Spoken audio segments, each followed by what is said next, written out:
प्यारे बच्चों नमस्ते। आज हम सीखेंगे दर्पण द्वारा विभिन्न स्थितियों में प्रतिबिंब का बनना।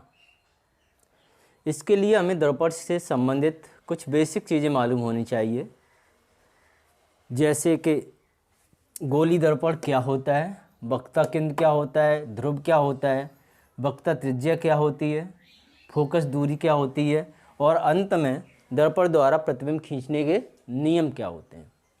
तो पहले शुरू करते हैं कि गोली दर्पण क्या होता है। गोली दर्पण एक गोले का हिस्सा होता है और गोला होता है वो खोखला होता है। जैसे किसी खोखली गोल का कोई हिस्सा ले लें और उसके एक साइड में हम रेड ऑक्साइड की पेंट कर दें जिससे कि वो परावर्तन कर सके। तो उसी खोखले गोले के हिस्से को जिस पर हमने पेंट कर दी है रेड ऑक्साइड की, एक भाग उसका परावर्तन करने लगता है और उसी को हम कह देते हैं गोली दर्पण। जैसे हमने एक खोखला गोला, ये मान लो एक गोला है, ठीक है, ये बॉल है लाइक दैट, 3D इमेज नहीं बन पाई है। तो इसके एक हिस्से को हमने काट लिया, इस हिस्से को काट के अलग कर दिया। अब जो ये हिस्सा बचा है इतना, इस हिस्से पे हमने इधर कर दिया रेड ऑक्साइड की पेंट, तो ये गोली दर्पण बन गया और ये अवतल गोली दर्पण बना है, अवतल दर्पण बना है। अगर हम इस हिस्से को छोड़ करके और इस साइड में हम पेंट कर देते तो ये हमारा उत्तल दर्पण बन जाता, ठीक है। तो गोली दर्पण जिस खोखले गोले का भाग होता है,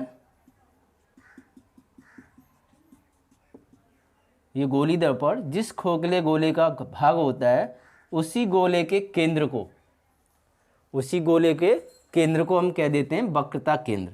तो ये हमारा हो गया यहाँ क्या, वक्रता केंद्र C, ठीक है। अब हमारा दर्पण ये है, यहाँ से M1 M2, यानी यहाँ से यहाँ तक हमारा ये दर्पण है। दर्पण का मतलब होता है इंग्लिश में मिरर, मिरर से ये हमारा M1 M2 बना हुआ है, ठीक। इस चौड़ाई को हम बोलते हैं क्या, दर्पण का द्वारक। जितना चौड़ा उसका मुंह होता है उसी को हम कहते हैं क्या, द्वारक। तो ये M1 M2 हमारा हो गया क्या, दर्पण का द्वारक, और C हो गया क्या, वक्रता केंद्र। अब M1 M2 के मिडिल भाग पे मध्य में एक बिंदु होता है जिसे हम कहते हैं ध्रुव, और P से लिखते हैं, P मतलब कि पोल।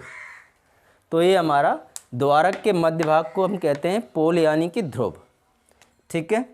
और वक्रता केंद्र C और ध्रुव P को कोई रेखा खींच दें जो इसको मिला रही है, जॉइन कर रही है, तो इस रेखा को हम कह देते हैं क्या, मुख्य अक्ष।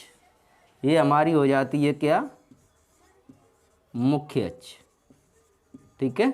जो वक्रता केंद्र C और ध्रुव P को जोड़ती है उसी को हम कहते हैं मुख्य अक्ष, ठीक है। बाकी भाग को हम हटा दे रहे हैं। तो खोखले गोले की त्रिज्या होगी वही इस दर्पण की त्रिज्या होगी। तो CP यहाँ क्या हो गई, वक्रता त्रिज्या, CP हो गई वक्रता त्रिज्या, ठीक है। अब आती है फोकस दूरी, कि फोकस दूरी क्या होती है। जब भी प्रकाश दर्पण पर पड़ता है तो दर्पण का काम होता है प्रकाश किरणों को मोड़ना। वो केवल इतना ही काम करता है कि जो भी किरणें उस दर्पण पर गिरती हैं वो उन सभी प्रकाश किरणों को मोड़ देता है। मोड़ने के बाद वे किरणें किसी एक बिंदु से होकर के जाती हैं। जैसे ये किरण मुड़ी, ये मुड़ी, ये मुड़ी और ये मुड़ करके इस पॉइंट पे जाके इकट्ठी हुई। तो जिस पॉइंट पे जाकर के गिरती हैं उस पॉइंट को हम कहते हैं फोकस, यानी जिस बिंदु पे सभी किरणों ने अपना अपना फोकस दिखाया उसी पॉइंट को हम बोलते हैं क्या, फोकस। और फोकस से इस ध्रुव P तक की दूरी को हम कह देते हैं फोकस दूरी, ठीक है। यानी कि फोकस दूरी हो गई हमारी PF, PF हमारी क्या हो गई, फोकस दूरी, या PF फोकस दूरी हो गई, ठीक है। और फोकस दूरी होती है वक्रता त्रिज्या की आधी, वक्रता त्रिज्या की आधी होती है फोकस दूरी। फोकस दूरी को छोटी f से लिखते हैं और ये हो जाएगी R/2। R हमारी यहाँ वक्रता त्रिज्या है और उसकी आधी होती है क्या, फोकस दूरी। इसके बाद हम सीखते हैं कि दर्पण द्वारा प्रतिबिंब खींचने के नियम क्या क्या होते हैं। ये बहुत इम्पोर्टेंट है, इसको सीख जाएंगे तो इसको सीखने में कोई दिक्कत नहीं आएगी। तो हम ये भी जान जाएंगे कि दर्पण द्वारा विभिन्न स्थितियों में प्रतिबिंब कैसे बनता है, कहाँ बनता है, कैसा बनता है, वास्तविक बनता है या आभासी बनता है, ठीक है, कितनी दूरी पर बनता है, ये सब चीज़ें हम सीख जाएंगे। तो पहले सीखेंगे दर्पण द्वारा प्रतिबिंब खींचने के नियम क्या है। आइए जानते हैं कि दर्पण से प्रतिबिंब खींचने का पहला नियम क्या है। M1 M2 एक अवतल दर्पण है जिसका मान लिया हमने ये वक्रता केंद्र है यहाँ C, ठीक है, और ये हमारा हो गया क्या, ध्रुव P, पोल, ठीक है। C और P को मिलाते हुए हम रेखा खींचते हैं तो क्या बन जाती है, ये हो गई हमारी मुख्य अक्ष, ठीक है, ये हो गई हमारी मुख्य अक्ष। और यहाँ बीच में हमारा होता है बिल्कुल मिडिल में क्या, फोकस, ओके। तो हमने M1 M2 दर्पण है,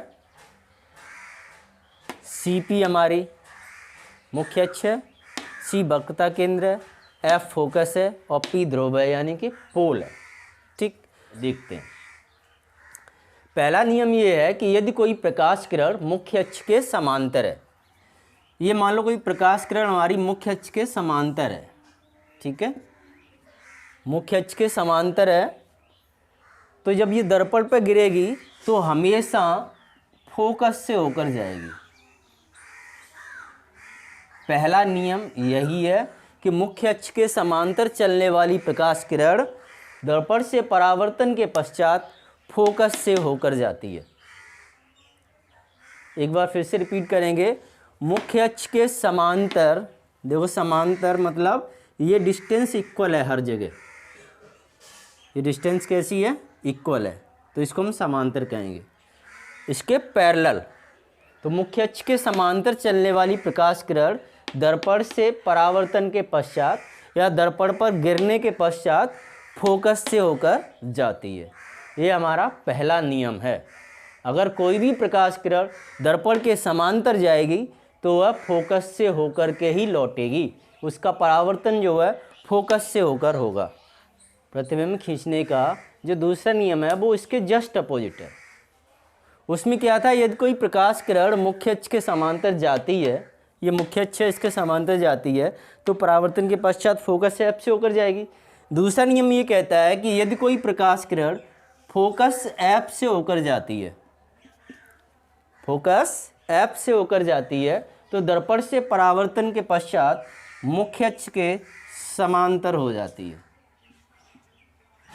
ठीक है। अगर प्रकाश किरण फोकस F से होकर जाती है तो दर्पण पर गिरने के बाद मुख्य अक्ष के समांतर हो जाती है। तो सेकंड लॉ है, यदि कोई प्रकाश किरण फोकस F से होकर जाती है तो दर्पण से परावर्तन के पश्चात मुख्य अक्ष के समांतर हो जाती है। तीसरा नियम यह है कि यदि कोई प्रकाश किरण वक्रता केंद्र C से होकर जाती है तो वह परावर्तन के पश्चात C से ही होकर वापस जाएगी।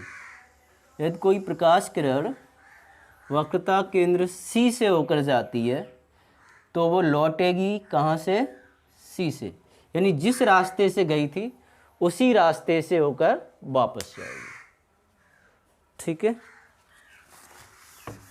एक बार तीनों नियमों को एक साथ पढ़ेंगे।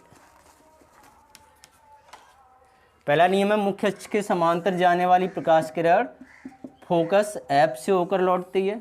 दूसरा नियम है, फोकस से होकर जाने वाली प्रकाश किरण मुख्य अक्ष के समांतर हो जाती है।